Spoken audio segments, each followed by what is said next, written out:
रहे हैं IRB infra की, जो हाईवे कंस्ट्रक्शन कंपनी है। कंपनी को एनएचएआई से रोड प्रोजेक्ट मिला है। साथ ही कंपनी की विस्तार योजनाओं पर भी चर्चा करेंगे और हाईवे निर्माण ऑर्डर पर अगर कोई कमी देखने को मिली है तो इसके असर पर भी हम समझने की कोशिश करेंगे। हमारे साथ जुड़ गए आईआरबी इंफ्रा डेवलपर्स के इन्वेस्टर रिलेशंस के director Anil Yadav. Anil ji, thank you so much ET now Swadesh को समय देने के लिए। तो आप देख रहे हैं कि इस बीच जो इंफ्रा से जुड़ी कंपनियां हैं वो काफी फोकस में हैं। सरकार का भी काफी फोकस है इसमें, कैपेक्स को लेकर भी अच्छी अच्छी खबरें निकल कर आ रही हैं, जिससे कि आईआरबी इंफ्रा जैसी कंपनियां काफी फायदे में है इस समय।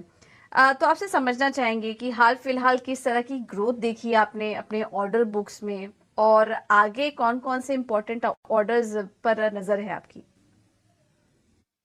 तो अगर हम लास्ट एक साल की बात करें, जैसे आपने बताया गवर्नमेंट का फोकस इंफ्रास्ट्रक्चर में है, तो लास्ट एक साल में हमें मतलब रफली 18,000 करोड़ के काम मिले हैं। और धीरे धीरे वो प्रोजेक्ट स्टार्ट हो रहे हैं। हैदराबाद ओआरआर हमने अगस्त से स्टार्ट किया, और अब जो टीओटी 12 और टीओटी 13 मिले हैं वो नेक्स्ट फाइनेंशियल ईयर से स्टार्ट होंगे। तो वो प्रोजेक्ट्स मतलब टोल इनकम में कंट्रीब्यूट करना चालू करेंगे, और जिसकी वजह से अगर आपने मतलब हमारा टोल रेवेन्यू ट्रैक किया होगा, हमारा टोल रेवेन्यू में काफी अच्छी ग्रोथ देखने को मिली है। In fact last November month compared with the corresponding November of the last year, वहां भी काफी अच्छी ग्रोथ, 20% की ग्रोथ इन टोल कलेक्शन में देखने को मिली है, on backdrop of the healthy order win and new project addition in this financial year. Hmm. Toll revenue अभी तक दिसंबर में कैसी रही है, वो उसके बारे में तो वैसे आपने बताया लास्ट मंथ की, लेकिन दिसंबर में अभी तक कैसी रही है और आने वाले समय के लिए किस तरह का टोल कलेक्शन आप देख रहे हैं? क्योंकि मैं कहीं पढ़ रही थी और उसमें आपने कुछ प्रीवियस इंटरव्यूज में ये भी मेंशन किया कि वहां पर आप कुछ 20% की ग्रोथ रेट भी देख रहे हैं। इसके बारे में कुछ बताइए सर। तो टोल कलेक्शन का ग्रोथ दिसंबर में काफी अच्छा रहने का अनुमान है। चूंकि दिसंबर हॉलीडे मंथ होता है, तो मतलब काफी सारे मतलब व्हीकल्स रोड पे बढ़ते हैं, जिसकी वजह से we expect better collection in the month of December. और जो कि हमने हिस्टोरिकली देखा है कि first half of the financial year से second half of the financial year काफी बेहतर होता है। तो second half that is Q3 और Q4 में हमें मतलब बेटर टोल कलेक्शन रहने की उम्मीद है। और जैसे कि फ्यूचर प्रोजेक्शन के बारे में आपने बात की, around 15-20% growth for next financial year, तो वहां भी हमें दो प्रोजेक्ट, जैसे मैं बता रहा था कि हम दो प्रोजेक्ट अभी और स्टार्ट करने वाले हैं, जस्ट रिसेंटली बैक किया है और एलओए वगैरह हमें मिल गया है। तो वो प्रोजेक्ट नेक्स्ट फाइनेंशियल ईयर के बिगनिंग से स्टार्ट हो जाएंगे, बिगनिंग और वन प्रोजेक्ट बाय जून 24। तो considering that two project, next financial year का टोल रेवेन्यू का ग्रोथ भी 15-20% रहने का अनुमान। ओके, ठीक है, ये तो बात हुई टोल कलेक्शन की। लेकिन हमने हाल फिलहाल में देखा कि एनएचएआई से वैसे आपको करीब करीब 1680 करोड़ का ऑर्डर मिला है, लेकिन ओवरऑल ट्रेंड कैसा रहा है हाईवे ऑर्डर्स में जो कि एनएचएआई से आपको मिलते हैं? क्या कुछ स्लो डाउन आपने नोटिस किया है और इसका इम्पैक्ट कैसा हो सकता है कंपनी पर? इस साल हमारा ऑर्डर इनटेक काफी अच्छा रहा है। हमें मतलब नेक्स्ट 2.5 years की ईपीसी रेवेन्यू विजिबिलिटी ऑलरेडी है। हमारा ओवरऑल ऑर्डर बुक जो है वो रफली 37,000 के आसपास पहुंच चुका है। उसमें से रफली 12,000 करोड़ का 3 साल का एग्जीक्यूटेबल ऑर्डर है।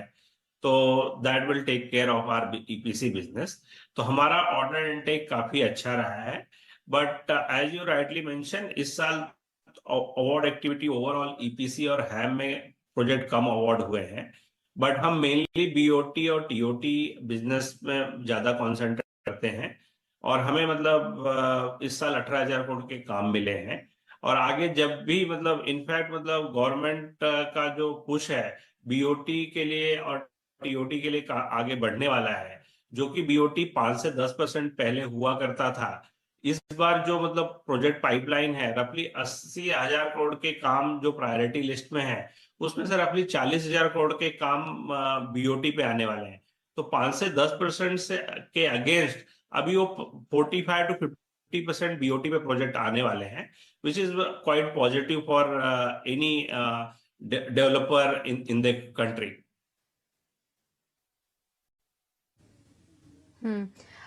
ओके, आपके ईपीसी सेगमेंट के बारे में भी कुछ बताइए। वहां पर इस वक्त ऑर्डर बुक की स्थिति कैसी है? क्योंकि हम देख रहे थे कि अगर ऑर्डर बुक ब्रेकअप की बात करें तो करीब 57% कंट्रीब्यूशन वहां से आ रहा है और ऑपरेशन एंड मेंटेनेंस से करीब 43% आ रहा है।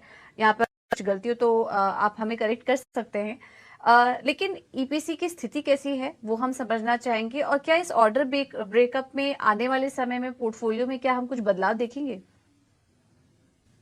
तो हमारा अभी अगर आप ऑर्डर बुक देखेंगे तो हमारा ऑर्डर बुक ओएनएम का कंटिन्यूअसली बढ़ते जा रहा है, जो कि एक साल पहले 5 से 7 हजार करोड़ का हुआ करता था।